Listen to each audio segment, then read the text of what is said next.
आज दिल्ली विधानसभा का 1 दिवसीय सत्र है और इस सत्र की शुरुआत होने से पहले हम भारतीय जनता पार्टी की दिल्ली सरकार से और भारतीय जनता पार्टी के सबसे शीर्ष नेता और देश के प्रधानमंत्री नरेंद्र मोदी जी से पूछना चाहते हैं कि दिल्ली की महिलाओं के 2500 रुपये कब आएंगे। प्रधानमंत्री नरेंद्र मोदी जी ने दिल्ली चुनाव से पहले जनवरी 2025 में ये वादा किया था कि 8 मार्च 2025 को दिल्ली की हर महिला के खाते में 2500 रुपये आएंगे। उन्होंने कहा था कि ये मोदी की गारंटी है। उन्होंने कहा था कि दिल्ली की महिलाएं अपने फ़ोन को अपने बैंक से लिंक कर लें, क्योंकि 8 मार्च को उनके फ़ोन पे SMS आएगा कि 2500 रुपये उनके बैंक के खाते में आ गए। मोदी जी, 8 मार्च 2025 तो निकल गई, अब तो 8 मार्च 2026 भी निकल गई, लेकिन दिल्ली की महिलाओं के पास 2500 रुपये तो छोड़िए, 25 पैसे भी अपने खाते में नहीं आए हैं। दिल्ली की मुख्यमंत्री रेखा गुप्ता जी बंगाल चुनाव में प्रचार के लिए जाती हैं और कहती हैं कि हम बंगाल की महिलाओं को पैसे देंगे। मैं उनसे ये पूछना चाहती हूं कि दिल्ली की महिलाओं को तो आपने धोखा दे दिया, इस धोखे के आधार पर दिल्ली के महिलाओं के वोट ले लिए, लेकिन आज भी दिल्ली की महिलाएं उनसे यही एक सवाल पूछना चाहती हैं कि 2500 रुपये कब आएंगे।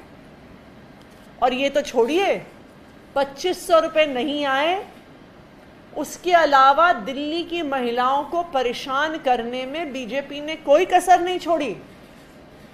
जो महिलाएं आराम से, शान से DTC बस में घुस सकती थी कि उनको टिकट फ्री मिलना ही मिलना है, अब इस पिंक कार्ड के लिए लाइनों में खड़ी हो रही हैं।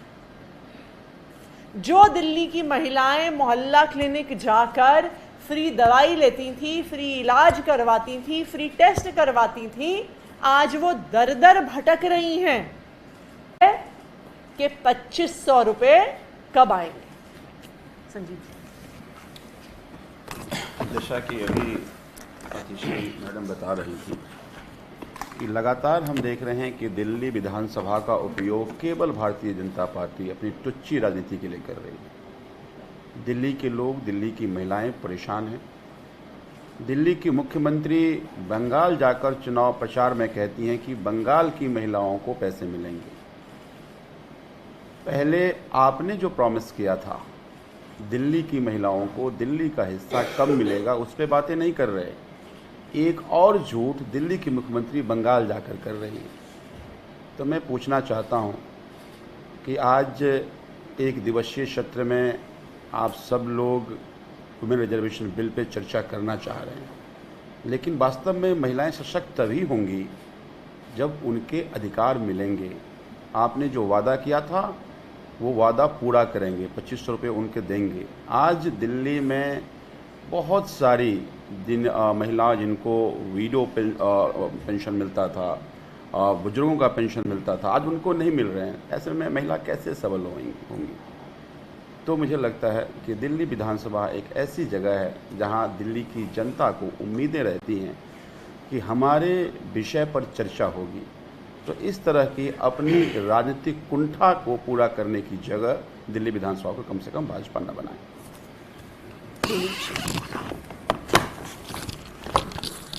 तो जैसा भी आतिशी मैम ने बताया आप सबको, हमें तो उम्मीद है कि भारतीय जनता पार्टी आज 2500 रुपये दे देगी खाते में महिलाओं के। आप जिस वादे को करके दिल्ली में आए थे, आपने तो वादा पूरा नहीं किया। आपने दिल्ली की महिलाओं से जिस प्रकार का धोखा किया, वो महिलाएं आज 1 साल से वेट कर रही हैं।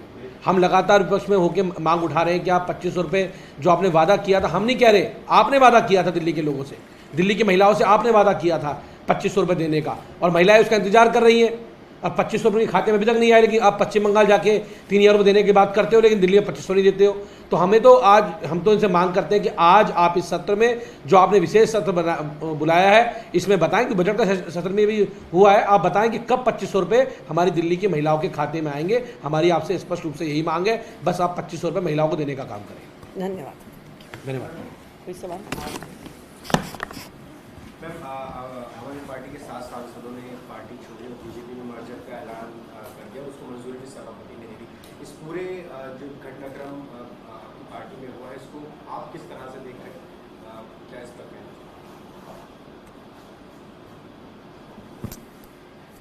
जिस प्रकार से कल राज्यसभा के सचिवालय ने मर्जर की घोषणा करी है, ये बिल्कुल साफ साफ गैर कानूनी है और गैर संवैधानिक है।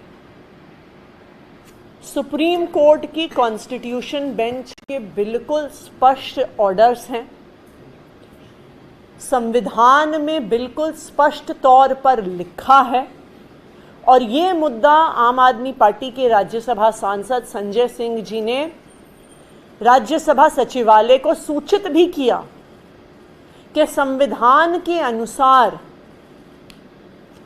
जब ओरिजिनल पॉलिटिकल पार्टी मर्ज करती है, उस मर्जर के लिए 2/3 लेजिस्लेटिव पार्टी की भी आवश्यकता होती है।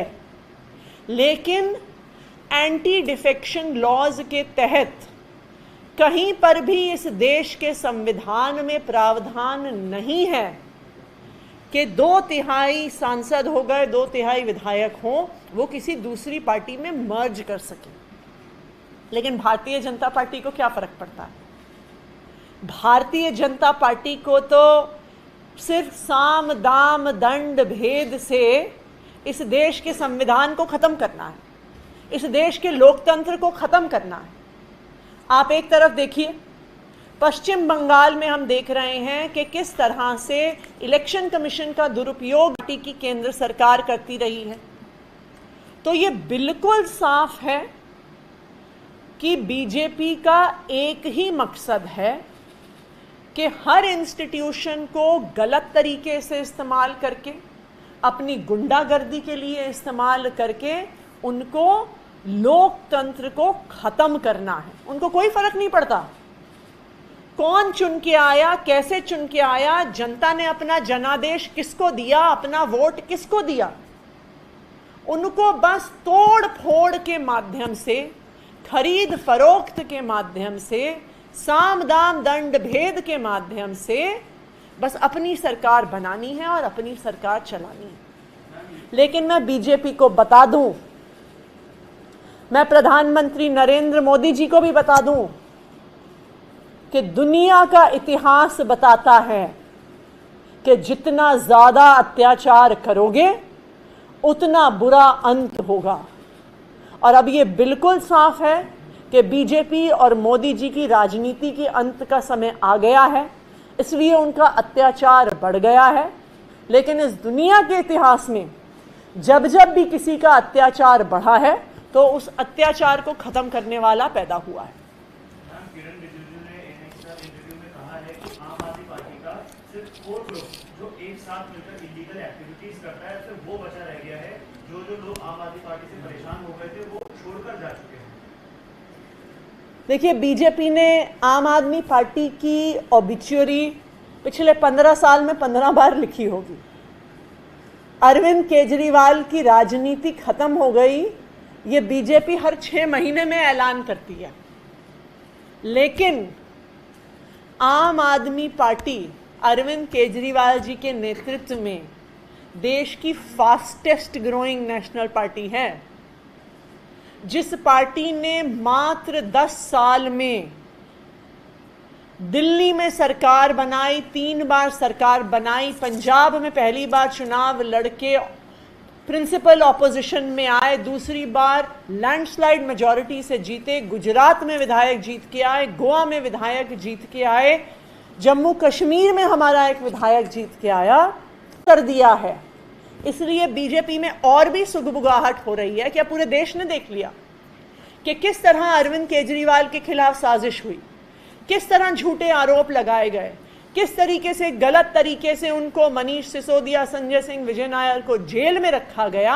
अब ये पूरा षड्यंत्र देश के सामने आ गया है। इसलिए फिर से ईडी का इस्तेमाल, सीबीआई का इस्तेमाल, प्रताड़ना की कोशिश अब भारतीय जनता पार्टी कर रही है। खबरों से खबरदार रहने के लिए चैनल को सब्सक्राइब करें और प्रेस करें बेल आइकन। भगत चंद्रा हॉस्पिटल विश्व की सभी आधुनिक और बुनियादी सुविधाओं से परिपूर्ण एक world class multi speciality hospital, Mahavir enclave, Palam Dabri road पर स्थित साउथ वेस्ट दिल्ली का एकमात्र मल्टी स्पेशलिटी हॉस्पिटल, जहां 24 घंटे आपकी सेवा में उपलब्ध हैं वेल क्वालिफाइड डॉक्टर्स और हेल्पिंग स्टाफ। डॉक्टर CM भगत द्वारा स्थापित भगत चंद्रा हॉस्पिटल आपकी सेहत का ख्याल रखना ही इसकी प्राथमिकता है, वो भी अफोर्डेबल रेट्स में।